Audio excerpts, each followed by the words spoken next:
आपने सारे व्रत कर लिए, 16 सोमवार भी करा, मंगलवार भी करा, बुधवार भी करा, शनिवार भी करा, आपने जितने व्रत करे, सारे व्रत करने के बाद भी किसी ने बताया शनिवार कर लो, किसी ने बोला मंगलवार कर लो, किसी ने कहा पशुपति व्रत कर लो, किसी ने कहा ये कर लो, किसी ने कहा वो कर लो, आपने सब कुछ कर लिया। उसके बाद भी अगर आपका दुख नहीं कट रहा तो समझ लेना कि अब दुख कहीं नहीं कटेगा तो शंभू के दरवाजे पर कटेगा। अब मेरे को उसका दरवाजा नहीं छोड़ना। क्यों? क्योंकि वो सब झूठ को अगर स्वीकार कर सकता है तो मुझे क्यों ना कर सकता, मेरे पाप कर्म को क्यों ना स्वीकार करेगा, मेरे पाप कर्म को क्यों ना स्वीकार। महाराज दो चीजें अपने जीवन में याद रखिएगा। पहला, शंकर को जब जल चढ़ाओ, हाथ में जब आपके जल रहे, चाहे आप घर से ले गए हो, चाहे आप मंदिर का लिए हो, चाहे आपके पास में जैसा भी जल आप शिव जी को समर्पित कर रहे हैं, दो चीजें अपने जीवन में याद रखना, भगवान को पाने के लिए और अपने भाव को शंभू तक पहुंचाने के लिए, अपने भाव को शंकर तक पहुंचाने के लिए। पहला, हाथ में जब जल का पात्र लो, हाथ में जब जल लो उस समय पर भगवान शंकर का स्मरण करते समय, शिव को जल चढ़ाते समय अपनी बुद्धि, अपना चित्त, अपनी वृत्ति, अपना मन सब दूर से हटाकर परमात्मा की ओर जोड़कर दिल से जिस लिए जल चढ़ा रहे हो, जिस कारण से आए हो और बाबा को जिस भाव से रिझा रहे हो, बस जल चढ़ाते समय आपका वो निर्मल भाव होना चाहिए, बाकी के कुछ। दूसरा, मंदिर में जब दीप लगाओ, मंदिर में जब दिया लगाओ, दीप प्रज्वलित करो, मंदिर में जब दिया लगाओ और मंदिर में जब दीप प्रज्वलित करो, उस समय पर जब मंदिर में दीप लगाएं और मंदिर में जब दिया प्रज्वलित करें, अगर बोल बाती है तो वो तो दिया के बीच में ही होगी, फूल बाती है तो वो दिया के बीच में होगी। और मान लो अगर लंबी बाती लेकर गए हो, लंबी बाती को लेकर पहुंचे हो, तो अगर दीप लगा रहे हो, कामना रखकर लगा रहे हो कि मेरी ये कामना है, तो वो दीप का, बाती का मुख अपनी ओर रखना, और कोई कामना नहीं। हम भगवान को केवल इसलिए रिझा रहे हैं कि मेरा भोलेनाथ मेरा भंडार भरे और मेरे घर में सुख समृद्धि दे, तो दीप की बाती का मुख भगवान की ओर होना चाहिए। कि हमने तेरे भरोसे पर छोड़ दिया, अब हम किसी से नहीं पूछेंगे कि हमें क्या करना है, ये दीप की जो बाती का मुख है वो आपकी ओर है। अर्थात मेरा जो जीवन है, मेरा जो संपूर्ण परिवार है, मेरा जो कुटुंब है, मेरा जो कबीला है, मैं जिस घर में निवास करती हूँ, मैं जिस घर में रहता हूँ, उस घर का संपूर्ण कारभार सब तुम्हारे भरोसे पर है। तो बाती का मुख कहाँ हो गया? भगवान की ओर हो गया, बाती का मुख भी भगवान की ओर। और ज्यादातर लोग दिया जो लगाते हैं ना, वो अपनी ओर बाती करके ही लगाते हैं, मतलब इनकी कामना चलती ही रहती है 24 घंटे, कुछ कुछ कामनाएं इनकी जागरूक रहती है, इनकी कामनाएं निरंतर रहती है। पर उस बाती में जो आप अपना संपूर्ण परिवार, संपूर्ण अपने परिवार का दुकान हो, धंधा हो, व्यापार हो, व्यवसाय हो, चाहे आप जितना भी कार्य कर रहे हो, फैक्ट्रियां चला रहे हो, वो सब अपने भगवान के भरोसे पर दे दिया, भगवान की ओर दे दिया। तो इसका मतलब ये नहीं है कि बाती का मुख भगवान की ओर हो तो तुम भगवान के बिल्कुल करीब में बाती का मुख करके लगा दो, भगवान को मालूम पड़े चोट लग जाए, ऐसा भी नहीं। जब भी दिया लगता है आप बहुत ध्यान देना हमारा, अगर भगवान जिस स्थान पर बैठे हुए हैं, अगर दिया हमको रखना है, भगवान जहां विराजमान है, दीप जब भी रखा जाता है भगवान के सामने, तो अपन जहां विराजमान है उससे भगवान और अपने बीच में कम से कम 2 बीता की दूरी तो होना ही चाहिए, जिससे भगवान को भी चोट न लगे, भगवान को भी घात न लगे। तुलसी महारानी को दिया लगाया जाता है वो तुलसी महारानी से दूर लगाना चाहिए। तुलसी के क्यारे में दीप लगाने का प्रमाण नहीं है कि तुम तुलसी के क्यारे के अंदर दिया लगाओ। पहले तो ऐसा नियम था कि तुलसी का जो क्यारा बनता था उसमें नीचे अलग से दिया रखने की जगह बनती थी, उसमें दिया रख दिया जाता था। आज के जमाने में इतनी जगह ही नहीं कि मेरे को, तो लोग कुंडा में रख दिया जाए, अब कुंडी में रख दिया है, मालूम पड़े तुलसी महारानी का पत्ता मुरझा जाता है, तुलसी महारानी भी ऐसी मूर्छित हो जाती है, तुलसी महारानी भी चारों तरफ से वो दिए की लो से जल जाती है। ऐसा दीप लगाने का कोई फायदा नहीं, ऐसा दीप की कोई महत्वता नहीं है। किसी को कष्ट देकर, किसी को परेशान करकर, देवता हो चाहे आप हो, आप किसी को कष्ट देकर, किसी को परेशान करकर अगर भजन कर रहे हो तो उसका कोई सुख नहीं है हमारा, उसका कोई आनंद नहीं है। किसी को भी कष्ट देकर अगर आपने भजन भी किया, यज्ञ भी करा, दान भी करा, पुण्य भी करा, सत्कर्म भी करा, भजन भी करा, उसका कोई तत्व नहीं, कोई मूल्य नहीं। बुद्धि, चित्त, ये परमात्मा को देखकर चलना। भीष्म पितामह बाणों की सैया पर पड़े थे, भगवान कृष्ण ने आकर भीष्म पितामह से कहा, पितामह आप अपने प्राणों को क्यों नहीं छोड़ते? भीष्म पितामह कहते हैं, प्राण तो मैं आज छोड़ दूं, पर घर में जब तक बेटी कुंवारी रहती है तो बाप कैसे मर सकता है, तुम बताओ। कुंवारी बेटी अगर घर में बेटी है तो पिता कैसे मर जाए? हमारे यहाँ पर कहते हैं, भीष्म पितामह कहते हैं कि जब तक घर में बेटी कुंवारी रहती है तब तक तो बाप तीरथ करने भी नहीं जाता था। पहले का नियम था कि घर में बेटी कुंवारी बेटी है तो पिता कैसे तीरथ जा सकता है? पहले बेटी के पीछे हाथ करेगा, शादी करेगा, विवाह करेगा, उसके बाद तीरथ जाएगा। तो मैं कैसे मर सकता हूँ जब तक मेरी बेटी कुंवारी बेटी है? तो भगवान कृष्ण ने तुम्हारी बेटी है तब तुमने तो शादी नहीं करी। भीष्म पितामह कहते हैं, कौन कहता है कि बेटी नहीं है? मेरी बेटी है और शादी करना चाहता हूँ उस बेटी की। किसके साथ? भगवान कृष्ण ने पूछा। भीष्म पितामह कहते हैं, आपके साथ। भगवान कृष्ण बोले, मेरी तो 16,108 पहले से, क्या करूंगा आपकी बेटी से विवाह करकर, क्या करूंगा विवाह करकर?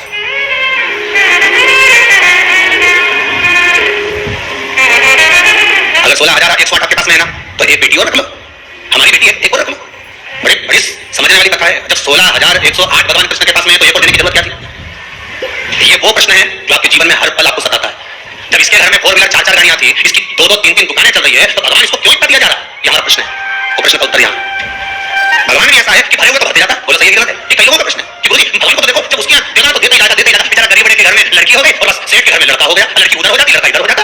ये हमारी बुद्धि, हम सोचते हैं, ऐसा विचार हम लाते हैं, ये सोच हमारी है। भगवान भी गजब करता है। बताओ, इसके तो पहले इतना सारा था और मालूम पड़े 2 वेयर हाउस खोल दिया, ये दे दिया, वो दे दिया, मालूम पड़े पेट्रोल पंप लगा दिया, मालूम पड़े गाड़ियां दे दी, मालूम पड़े इतना दे दिया। भगवान समझ में नहीं आता, किसी गरीब को भगवान क्यों नहीं देता? बताओ, उसके तो खूब सारा भगवान ने भरे और कर दिया। तो यही तो प्रश्न यहाँ है कि भगवान भीष्म पितामह भगवान कृष्ण से कह रहा है कि तुम मेरी बेटी शादी करो, और भगवान करे मेरे पास में 16,108 है, तुम्हें क्यों लो? एक काम कर, किसी दूसरे से जा कर दे, कुंवारा तो घना सारा पड़ा है, यही होगा ढेर सारा, तो इतने कुंवारे पड़े हुए हैं, तुम्हारी मर्जी करे उसके शादी करो, मुझसे क्यों करना? तो भीष्म पितामह ने कहा, कृष्ण जो 16,108 रानियों को अकेला साध सकता है तो वो मेरी बेटी बुद्धि को भी साध सकता है, वो मेरी बुद्धि बेटी को साध सकता है। भीष्म पितामह कोई दूसरी लड़की की बात नहीं कर रहे, वो अपनी बुद्धि रूपी बेटी की बात कर रहे हैं। आप इसको साध लीजिए, मेरी बेटी बुद्धि के साथ में विवाह कर लीजिए, किसी दूसरे की बात नहीं चल रही है, बेटी की बात चल रही है। बस उसी तरह भगवान भरे हुए तो क्यों भरता है? जिसको दिया जा रहा है उसको दिया जा रहा है, और जिसको नहीं दे रहा तो उसको रुलाया जा रहा है। क्यों? कोई भगवान से जाके पूछे तो सही। तो भगवान भी कह देते हैं तेरे को देने में दिक्कत नहीं है, दे दूंगा, मना नहीं है, बिल्कुल दूंगा। और दिक्कत केवल इसी चीज की है कि मैंने तेरे को दिया, मैंने तेरे को दिया और तूने बर्बाद करना प्रारंभ किया। जैसे एक प्रसंग पहले सुनाया था, एक बच्चा तालाब के किनारे पर बैठा है, उसके हाथ नहीं है, सारे गांव के बच्चे तालाब में नहा रहे हैं, ये बेटा बेटा रो रहा है। पार्वती जी ने शिव जी से कहा, भोलेनाथ सबके हाथ दे रहे हैं, इसके क्यों नहीं? बेचारे के देखो कितना मन कर रहा है, रो रहा है, वो नहा नहीं सकता, तालाब में कूद नहीं सकता। पार्वती अपने को ब्रह्मा जी की लेखनी में ज्यादा गड़बड़ी नहीं करना, तुम तो चलो। पार्वती जी बोली ऐसे कैसे चलो, इसकी मां 16 सोमवार के उपास कर रही है हाथ के चक्कर में, इसकी माता व्रत कर रही है कि मेरे बेटे के हाथ आ जाए, हाथ इसके बेकार हो गए, इसके हाथ काम नहीं कर रहे, इसके हाथ चलने लगे। भोलेनाथ बस मैं चाहती हूँ कि आप इसे भर दो। शंकर जी बोले मैं नहीं दे सकता। शिव जी चले गए, पार्वती वापस आई, पार्वती ने भगवान शंकर की आराधना करना चालू करी, शिव जी राजी हो गए, मांग क्या चाहिए? बस उस बच्चे के हाथ दे दो। शंकर भगवान का तुम मान नहीं, मैंने हाथ दिया, बच्चे के हाथ दिया, अब बच्चा भी तैरना चालू कर दिया। अब बच्चा तैरना चालू करा, थोड़ी दिन बाद पार्वती जी थोड़ी देर से वहां से निकली, तो निकलते हुए पार्वती जी क्या देख रही थी कि बहुत सारे लोग भाग भाग के जा रहे हैं, बहुत सारे बच्चे भाग भाग कर जा रहे हैं। तो पार्वती जी ने एक दो को रोककर पूछा, क्यों रे, कहां भाग रहे हो? अरे भागे नहीं तो क्या करें, वो है ना जिसके हाथ नहीं थे हाथ आ गए, वो हम सबको पानी में डुबो के मार डाला, 3 को तो पहले मार डाला, 3 को मार डाला, हमारी तैयारी इसलिए हम भाग रहे हैं। पार्वती जी शिव जी से बोली, प्रभु शायद इसीलिए आपने हाथ नहीं दिया था। भगवान कहते हैं कहां देना है, किसको देना है, कब देना है, कैसा देना है, ये मैं जानता हूं, ये मैं जानता हूं। कब किसको प्रदान करना है, कब किसको देना है, ये मैं जानता हूं। हम किस कामना से, एक पत्र में बड़ा सुंदर भाव लिखा है महाराज, देखिए,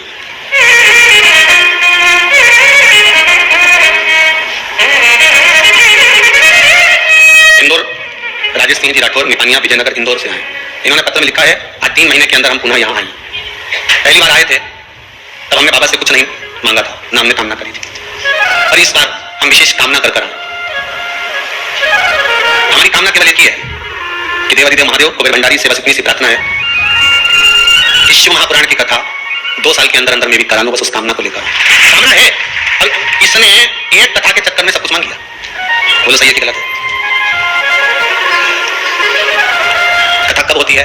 जब भगवान बुद्धि जम के बोलिए अच्छी रहे, बुद्धि के साथ में परिवार अच्छा दे, परिवार के साथ में धन अच्छा दे, धन के साथ में शरीर अच्छा दे, तो कथा हो पाए। हम मालूम पड़े हॉस्पिटल में कहीं पड़ा और मन में सोचे कि कथा कर लो तो कोई कथा हो। एक चीज में सब कुछ मांग लिया, एक चीज। ये तो सावित्री नहीं थी, सत्यवान को बचाने के लिए चली। यमराज ने कहा मांगो क्या चाहिए, बस पति को नहीं दूंगा तेरे, अंतिम क्षण है, ये मर चुका है, प्राण छूट चुके हैं, और कुछ मांगना हो तो मांग ले। तो वो सावित्री नहीं आती है, यमदेव अगर कुछ देना चाहते हो तो मैं आपसे वर मांगना चाहती हूँ, तो मांग ले, तुझे क्या चाहिए? हे लावर तो ये दे दीजिए कि मेरे सास ससुर के नयन की दृष्टि जैसे ही आए वो अपने पुत्र को देखकर गले लगाए।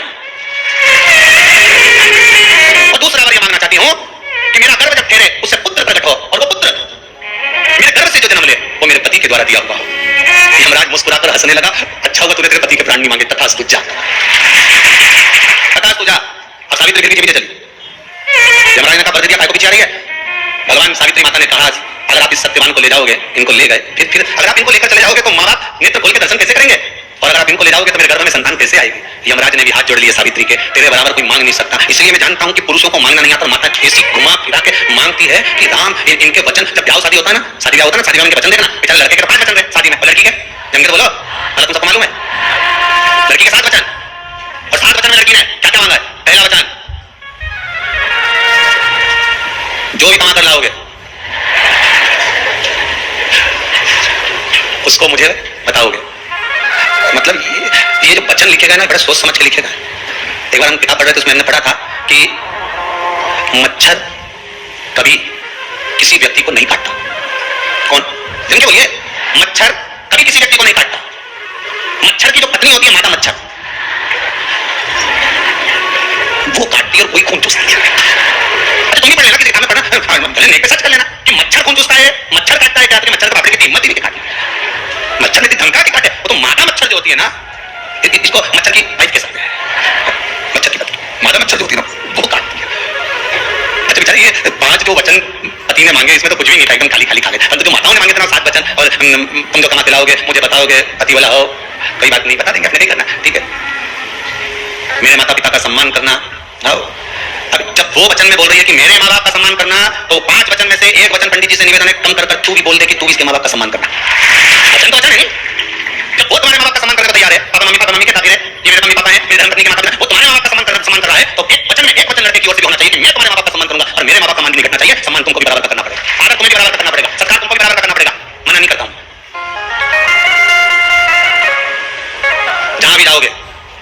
मुझे बता कर जाना। आप बताओ। इसलिए सुबह से जब भी जाता है तो कहकर जाता, जा रहा हूं। फिर अंदर से आवाज आती है, आते आते गिल की लिया ना अंदर से। जब भी फोन करा तो कुछ लाने के लिए करा। एक बार फोन कर नहीं बोला कि वो सियोर वाले महाराज की कथा चल रही है, शिव पुराण 11 बजे चालू हो गई है, 2 बजे तक चलेगी, सुन लेना जरा अच्छे से। या फोन लगा कर ये नहीं बोला कि शाम को आओ ना तो रास्ते में शंकर जी का मंदिर पड़ेगा, जरा 5 मिनट प्रणाम करते हुए जाना। दूध की थैली तो बोली, गिलकी की बोल दी, ऑर्डर का डिब्बा लिया ना, ये सामान लिया ना, वो सामान लिया ना। अरे सुदामा जी की धर्मपत्नी हमेशा कहती थी अपने पति से, जाओ द्वारका धाम जाओ, द्वारकाधीश के पास जाओ। उसको कहते हैं धर्मपत्नी, जो कहती है ज्ञान देती है, साथ में निवेदन भी करती है कि द्वारकाधीश के दरवाजे पर जाओ। और एक आज की है, सुबह से उठकर बस एक ही बात कहती है, जाओ दूध की थैली ले आओ, बस जाओ सामान ले आओ। और कभी नहीं कहती कि मंदिर जाओ, कभी नहीं कहती। अच्छा कहीं माता कहती वो जाएगा ही नहीं, तो नहीं जाए, ढाल तो आना पड़ेगा, नहीं छक्का तब तो पानी नीचे पाइप में जाएगा, तुम ढाल तो ना। बुद्धि रूपी कन्या को भीष्म पितामह भगवान कृष्ण को देगा। जो समझ सकता है, जो जान सकता है, उसी को दिया जा सकता है। जो महापुराण से लगन लगा लिया आपने, शंकर की कथा से लगन लगा लिया आपने, भगवान शिव की भक्ति में अगर आप डूब गए हो, दुनिया के लोग भले आपको ढोंगी समझे, प्रपंची समझे, कामी समझे, दुनिया के लोग आपको प्रपंच वाला समझे, वो दुनिया की दृष्टि होगी। पर आपकी दृष्टि में आप श्रेष्ठ नहीं है। आपकी दृष्टि में आप भगवान के भजन करते रहिए, आपको मतलब ही नहीं संसार से। बुद्धि नहीं बिगड़ना चाहिए। बुद्धि अगर श्रेष्ठ है तो किसी ने कहा, गुरुजी एक जगह कथा में कह रहे थे कि बुद्धि नहीं बिगड़ना चाहिए, तो कहा महाराज जी ये बुद्धि बिगड़ती क्यों है? तो हमने कहा बुद्धि का भी काम है। जैसे माताएं रजोधर्म में आती हैं, 7 दिन काम नहीं करती हैं, उनका स्पर्श नहीं किया जाता है, उनको छुआ नहीं जाता है, वो पूजन की वस्तु को नहीं छूती हैं रजोधर्म के समय पर। अरे आज का फैशन बदल गया हो, आजकल सब पढ़े लिखे हो गए, ज्यादा पढ़ गए, सब कुछ पढ़ा उन्होंने, पर महाभारत नहीं पढ़ी। अगर एक बार महाभारत पढ़ लेते और पढ़ा हुआ वेदव्यास जी का संबोधन पढ़ लेते कि केवल द्रौपदी रजस्वला धर्म में थी, और द्रौपदी रजस्वला धर्म में थी, और वो गया दुशासन और द्रौपदी का केश पकड़ कर लेकर आया। 3 दिन का रजोधर्म था, द्रौपदी का केश पकड़ कर लाया। उसी समय पर वेदव्यास जी ने महाभारत में लिख दिया कि रजस्वला नारी का स्पर्श करा है, अब पूरा कौरव वंश मिट जाएगा। केवल स्पर्श कर लेने पर कौरव वंश नष्ट हो गया रजोधर्म के भीतर। अब जो समझदार थे तो सास उनकी कह देती है, पुराने पुराने घर में बूढ़ी बूढ़ी माता कह देती है, कम से कम 7 दिन का नहीं मानो तो 5 दिन का तो मानो रे, मत छुओ वस्तु को, मत जा रसोई घर के अंदर, मत स्पर्श कर। माने तो हम तो पढ़े लिखे हैं, कौन सुने तुम्हारी? कौन सुने? अरे मम्मी तुम भी ओल्ड फैशन किया। तो मम्मी बोली तू तो न्यू फैशन किया नहीं, ठीक करो करो। तो कहा गुरुजी ये बुद्धि भी बेकार हो जाती है, क्यों नहीं होती? जैसे नारी रजोधर्म में आती है उसी तरह बुद्धि भी रजोधर्म में आ जाती है। कभी कभी हमारी बुद्धि बिगड़ जाती है, और बुद्धि बिगड़ती है तो काम बेकार कर जाती है। कई लोग कहते हैं तुम तो इतने समझदार होगा, तुमने ऐसा कैसे कर दिया? और पूछे मत साहब क्या बताऊं मैं, ना हमारी बुद्धि कहां चली गई थी। बुद्धि कहीं नहीं गई थी, बुद्धि तो वहीं थी, पर वो 7 दिन की छुट्टी थी। बुद्धि भी रजोधर्म में थी और उस रजोधर्म में बुद्धि का प्रयोग कर लिया, इसलिए गलत काम हो गया। अच्छा से अच्छा समझदार विद्वान से विद्वान, अच्छा विद्वान से विद्वान होकर भी अगर बुद्धि विवेक गड़बड़ चल रहा है तो 2 4 दिन 5 दिन थोड़ा सा सावधान रहना। 5 दिन जैसे रजोधर्म की नारी 7 दिन में ठीक हो जाती, बुद्धि भी 4 5 दिन में ठीक हो जाती। जैसे तुम्हारी बुद्धि काम नहीं करेगी तो बात बता दो, मैं सोच के बताऊंगा, कल तक बताता हूं, कल भी कल तो सब तुम जवाब नहीं दे रहे। सब संबंध के मामले में इतनी जोरदार छोरी, इतना जोरदार छोरा तुमको बताया, बस परसों तक बता दूंगा। तो थोड़ा बुद्धि सोचना, अच्छे से सोचना, विचार करना। कुछ काम का गड़बड़ हो रहा है, तुम्हारा मन नहीं करना, बता देती है बुद्धि। बुद्धि जब रजोधर्म धारण करती है तो वो भी बता देती है। जैसे नारी रजोधर्म धारण करती है तो वो भवन से बाहर हो जाती है, कक्ष से बाहर हो जाती है। तो बुद्धि भी कहती है कि जब मैं रजोधर्म में आती हूं थोड़ा सा व्यक्ति का स्वभाव चिड़चिड़ा कर देती हूं। जब मैं रजोधर्म में आती हूं तो व्यक्ति को क्रोध उत्पन्न करने लगती हूं। जब मैं रजोधर्म में आती हूं तो व्यक्ति को नींद उड़ा देती हूं। जब तुम्हारे साथ भी ये 3 चीजें होने लगे, समझ लेना तुम्हारी बुद्धि ठीक नहीं है। तब क्या करना है?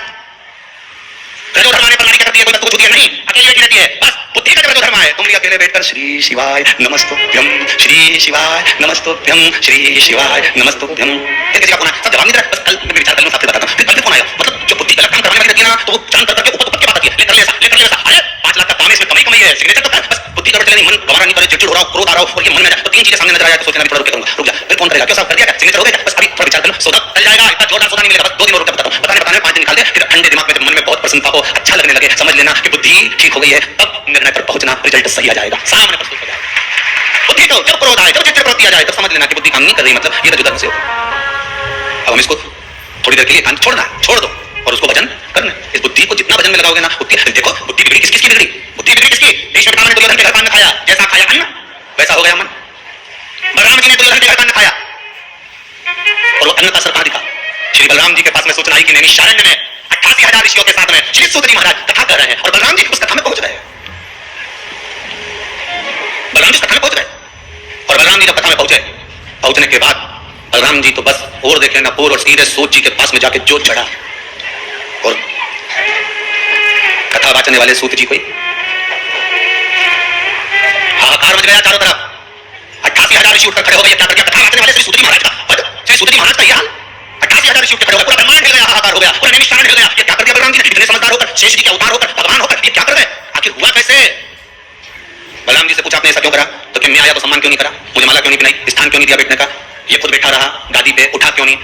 ऋषियों ने कहा ये व्यासपीठ पे बैठे थे सूत जी महाराज, व्यासपीठ पे साधारण होती है, अच्छे अच्छे मंत्री संतरी जितने भी मिनिस्टर आदि जितने भी पीठ पर बैठते हैं, चाहे बड़े से बड़े मंडलेश्वर हो, चाहे बड़े से बड़े आचार्य हो, वो भी हर पीठ से सबसे बड़ी पीठ होती है व्यासपीठ। सारी पीठें नीचे पर व्यासपीठ ऊंची है। सूत जी महाराज जहां बैठे थे वो व्यासपीठ थी, उसका आदर करा उन्हें, नहीं उठे। एक बार बैठने के बाद व्यासपीठ से तभी उठा जाता है जब आरती पूजन स्मरण पूर्ण हो जाए। वो तो आजकल लोगों का फैशन हो गया कि व्यासपीठ पे कथा बात नीचे तक नाचने लगे तो बात दूसरी है। आजकल का फैशन हो गया कि कथा वास्ते व्यासपीठ पे खड़े होकर नाचने लगे बात दूसरी है। व्यासपीठ की मर्यादा 88,000 ऋषि देवी शरण तीर्थ में बता रहे हैं कि व्यासपीठ की मर्यादा किसको कहते हैं कि व्यासपीठ पर बैठ जाए एक बार तो चाहे अच्छे से अच्छा मंत्री संतरी कलेक्टर कोई भी आए वो पास में आए, और व्यासपीठ से उठकर आप खड़े नहीं हो सकते जब तक कि कथा की पूर्णता नहीं हो जाए। इसलिए सूत जी नहीं उठे। बलराम जी को क्रोध आया और उन्होंने उनको, सारे ऋषियों ने कहा तुमने ये गलत कर दिया, गलत कर दिया, गलत कर दिया। सूत जी की गादी पर दूसरे को बिठा दिया, और गलत तो गलत मानना होगा। बलराम जी का जब क्रोध समाप्त हो गया तब एक ऋषि वर ने उनके पास जाकर पूछा, ईमानदारी से बोलना बलराम जी, जब तुम नेमी शरण आ रहे थे तो किसके घर का भोजन कर आ रहे थे। बलराम जी ने कहा मैं मेरे दोस्त के घर गया था। कौन दोस्त, कौन मित्र, तो कहा मेरा दोस्त एक ही है, वो है दुर्योधन।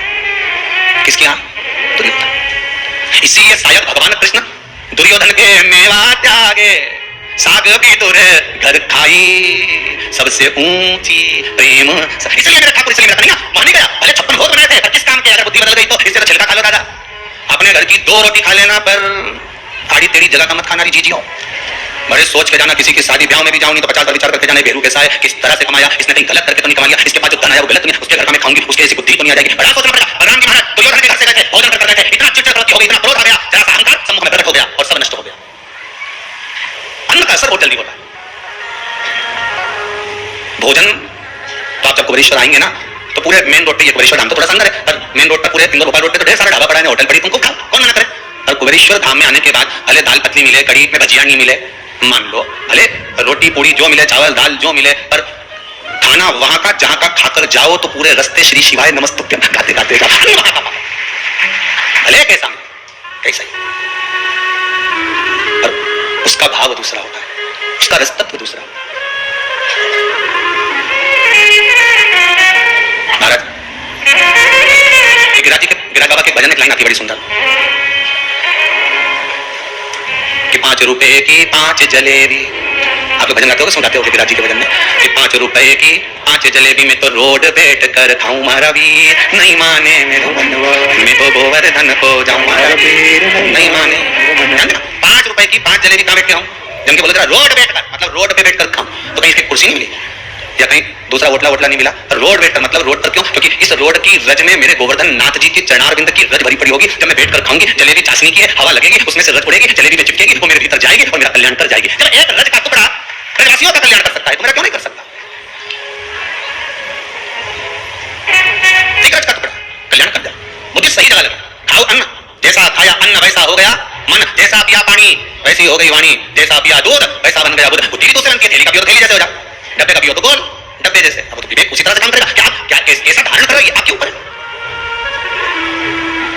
आज के जमाने में तो जरा सी देर बच्चा रोया, इन्होंने बैग में से बोतल निकाली और इन्हें पकड़ा दी, ले पीता। वो बोतल ने ऐसा पीछा पकड़ा दादा बचपन से लेके वो आखिरी तक नहीं छूट रही। ऐसी बोतल पकड़ाई माने अपने बच्चे को, पकड़ ले, पहले आई दूध की बोतल, स्कूल गए पानी की बोतल, कॉलेज गए कोल्ड ड्रिंक की बोतल, और फिर आगे आगे देश देश देश देश देश। अब तुम समझ, इतना तो कहने की जरूरत ही नहीं है, होते में तो तुम सब समझ जाते हो। बोला अब इतनी कथा 2-3 साल से तुम लगातार सुन रहे हो तो इसका मतलब ही क्या करता, पूरी बात है तो तुम्हें समझ आ जाए, उतना में तो तुम सब समझदार, छूटे ही नहीं।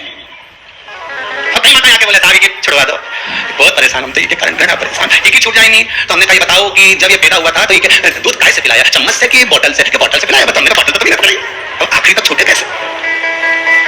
पहले की माताएं छोटी सी कटोरी, छोटी सी चम्मच, गोदी में लाला और कपड़ा लगाया मुंडा पे, बोले सही गलत, ऐसा मुंडा पे कपड़ा मपड़ा लगा के चम्मच से गुटका चंदा मामा हुआ पकाए, पहले गाती जाए दूध पिलाती जाए। आज का जमाना में तो दूध की बोतल पकड़ा दे और बढ़िया गाना वाना लगा के ये पलंग पे पड़ा पड़ा बोतल से पीता रहे और ये धागा से नोचती रहे। छोड़ी करे क्या है, कई तरह सोचो। अब के हमारा बच्चा कर, अब छुड़वाई दो गुरुजी, गुरुजी कहीं करे तो ये छोटा कर दे, मैं छुड़ा दूं, अब ना छोटा हो ना छोटे, बड़ा विश्वास अगर प्रबल है, भरोसा अगर दृढ़ है तो भगवान कृपा भी करता है, करुणा करता है। बुद्धि श्रेष्ठ होना चाहिए। जरा सा अन्न खाकर चले थे और नैमिषारण्य जैसे तीर्थ में पहुंचकर गड़बड़ी कर दी। नैमिषारण्य जैसे तीर्थ में जाकर गड़बड़ी, मैंने दुर्योधन के घर का अन्न खाया है। भगवान कृष्ण ने कई बार समझाया था दाऊजी महाराज को, भगवान जी को कई बार कहा दोस्ती अच्छे से करो, ऐसों से दोस्ती कर क्या करोगे, आपसे नहीं बेटा, 50 बार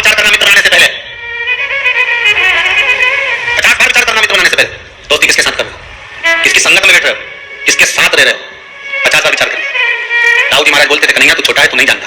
भगवान कृष्ण कहते थे दाऊद दादा मैं सब जानता हूं कि ये बलराम जी, मैं सब जानता हूं कि ये दुर्योधन किस क्वालिटी का है, इसका व्यवहार क्या है। अरे कन्हैया कोई मेरे साथ गया नहीं है, एक बार दुर्योधन के यहाँ चल तो सही, मेरी राज सत्ता देखना, जैसे ही जाऊं ना सामने दासियां चवड़ डुलाए, सिंहासन खाली हो जाए और मेरे पांव दबाए दुर्योधन, तूने देखा क्या है 100 की 100 भाई मेरे आगे पीछे घूमे, ओ हो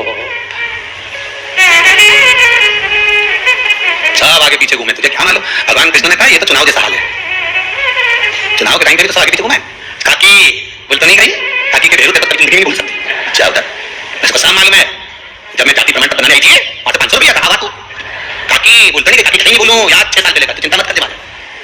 भगवान कृष्ण करे बलराम जी से, भैया बलराम जी करे मेरे आगे पीछे घूमे, 100 की 100 भाई लगा रहे, आगे पीछे घूमे, मेरा सम्मान करे, सत्कार करे, आदर करे, मेरा गुणगान करे। भगवान कहते हैं दाऊद दादा तुम पहचान नहीं सकते भीतर कपट कितना भरा है, तुम्हें क्या मालूम। ये दिखावे का प्रेम नहीं चाहिए, प्रेम चाहिए भीतर का, प्रेम भीतर का होना चाहिए। दिखावा तो सभी दूर होता है, छोरा छोरी का शादी करे तो कितना दिखावा है साहब। हमारी छोरी जैसी कहीं छोरी नहीं होगी राम जी, इतनी जोरदार, सब पढ़ाई वढ़ाई करी इसने, रोटी वोटी बनाती बना भी लेती, खा भी लेती, सिलाई कराई आती, हाँ सास का मुंह सिलना आता है, इतनी जोरदार छोरी कहीं मिली है। गाड़ी वाड़ी चलाना आती, हाँ आती तो गाड़ी लेके चली जाती, ऐसी ठोक के आती, खाना भी मिलती, इतनी जोरदार छोरी। आपको ये तो नहीं कहेगा कि गड़बड़ है, कौन कहे तो दे तो उसको, साहब इतना जोरदार कपड़ा है, 42 मीटर का है, हाँ ऐसा जोरदार कपड़ा नहीं मिलेगा, बहुत जोरदार है, बहुत जोरदार दिख रही है, अच्छा अब दिखने में तो अच्छा है, ले लिया उसने और उसने दे दिया, ओके वहां जब लेके गया जोरदार जोरदार जोरदार करके एक बार कपड़ा के धोया, लेके गया था 3 मीटर बचा 1.5 मीटर, क्या मतलब बहुत जोरदार। दिखावा ना करिए, मेरे शंभू को दिखावा प्रिय नहीं। हम सबसे कहते हैं कि आप केवल आस्था चैनल पर या अरिहंत चैनल पर या कुबेरेश्वर महादेव के इस पावन मंदिर का ये मत सोचना कि महाराज एडवर्टाइज कर रहे हैं, आप तो दिखावा तो यही नहीं, आओगे जैसा दिख रहा है टीवी में वैसे ही नजर आने वाला है, जैसे हो वैसे ही दिखेगा। पहले भी कहा कि बन रहा है, बना नहीं है, मंदिर में शंकर जी नहीं है, बन नहीं है, कंकर में शंकर है ये पक्का है, और ये विश्वास आपका ये पक्का। क्या व्यवस्था यहाँ पर जितने लोग आप लोग आए हो, कई बहुत धनपति है, कई करोड़पति है, किसी के कुछ चल रहा, किसी के कुछ चल रहा, उसके बाद भी आप लोग रात्रि को हमने देखा सब दरी पर, कहीं गादी मिली तो ठीक, दरी मिली तो ठीक, खूब ऐसी चकाचक नींद में सो रहे हैं कि भगवान ऐसा लग रहा है कि जैसे माता की गोद में, पिता की गोद में जैसे बच्चा सोता है, ऐसे आनंद में सो रहे हो, अपनी मस्ती। क्या काम व्यवस्था, क्या व्यवस्था है, कुछ व्यवस्था नहीं है, क्या व्यवस्था। हम तो आप लोग हाथ जोड़ कर रहे हैं, नहीं बने तब तक आओ रे, कौन क्या तुमसे कि यहाँ तुम आस्था चैनल पर सुनो, अरिहंत पर सुनो, तुम बुलाया किसने कि तुम आओ, नहीं रहे बन्नी आपकी निर्मलता। जिस भाव से आप बाबा को नमन करने के लिए आए, हम तो सबसे कहेंगे यहाँ पर शंकर भगवान मंदिर में नहीं बैठे, आप सबका सहयोग तो मिल रहा है, बस ये जरूर है कि मंदिर शीघ्र से शीघ्र बने और बाबा जल्दी से जल्दी बैठे, हम तो बाबा से यही निवेदन कर सकते हैं। पर जिस विश्वास को लेकर, जिस आस को लेकर आप पहुंचे हो, इतना विश्वास तो मुझे मेरे कुबेर भंडारी पर है कि इस भूमि से कोई खाली नहीं गया, 3 महीने में वापस आना तो पड़ेगा। आप आए हो ना, भले मांगा नहीं मांगा, आपको अपनी जगह कुछ नहीं भी मांगोगे ना तो भी 3 महीने में वापस आना पड़ेगा, भले पड़ोसन जा रही होगी तो उसके साथ जाओगे, पर आना तो पड़ेगा, और 3 महीने में बुला ही लेता, ना कोई बेल है ना कोई बबूती है। और हम भी कहीं आपसे कोई बात नहीं करते, आपने देखा होगा, अगर मिलने भी आते हो 5 बजे तो एक ही बात करते हैं, श्री शिवाय नमस्तुभ्यम, बस आपसे बात कर श्री शिवाय नमस्तुभ्यम हो जाए, मतलब हाजिरी लग गई, अपने अपने घर जाते जाओ, आनंद करते जाओ, भगवान का भजन करते जाओ, हो गया बाबा का नाम। और आपसे एक ही निवेदन है, पूरी कुबेरेश्वर बाबा की धर्म भूमि पर कहीं पर भी एकांत में बैठकर आप भगवान का नाम लेना, श्री शिवाय नमस्तुभ्यम का जाप करना, एकांत में बैठकर बाबा से बात कर जरूर जाना, भले वो भूमि पर नहीं दिख रहा होगा, पर इतना विश्वास जरूर है कि हर जगह वो आपको नजर आएगा, हर